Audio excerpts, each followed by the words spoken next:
ચેટીચાંદ પર્વ હર્ષોલ્લાસ સાથે ઉજવણી કરવામાં આવી. પ્રસાદી વિતરણ કરાયું. વડોદરામાં આજે સિંધી સમાજ દ્વારા ઈષ્ટદેવ ભગવાન ઝૂલેલાલજીના જન્મોત્સવ ચેટીચંદ અને નવા વર્ષની વડોદરામાં ભવ્ય ઉજવણી કરવામાં આવી. આ પ્રસંગે વડોદરા શહેરના જાણીતા મનમોહન સમોસા અને મનમોહન વડાપાવ પરિવાર દ્વારા વડાફોન ઓફિસ પાસે પ્રસાદી વિતરણનું સુંદર આયોજન કરવામાં આવ્યું હતું. છેલ્લા ઘણા વર્ષોથી ચાલતી આ પરંપરા મુજબ મોટી સંખ્યામાં શ્રદ્ધાળુઓ પ્રસાદીનો લાભ લીધો હતો.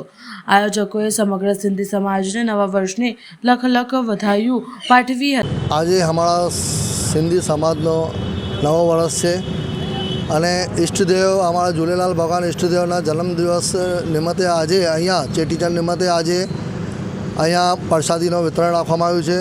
મનમોહન સમોસા અને મનમોહન વડાપાવના તરફથી અને આ વોડાફોનની ઓફિસની બાજુમાં અમારે આ પ્રોગ્રામ રાખવામાં આવ્યો છે અને આ પ્રોગ્રામ અમે કેટલાક છેલ્લા વર્ષોથી કરતા આવીએ છીએ અને સમગ્ર સિંધી સમાજને આજે ચેટીચંદ નિમિત્તે લખ લખ શુભકામનાઓ, લખ લખ વાધાયો અને આજે સમગ્ર મરાઠી સમાજને બી આજે ગુડી પડવાનો નવા વર્ષનો શુભકામના.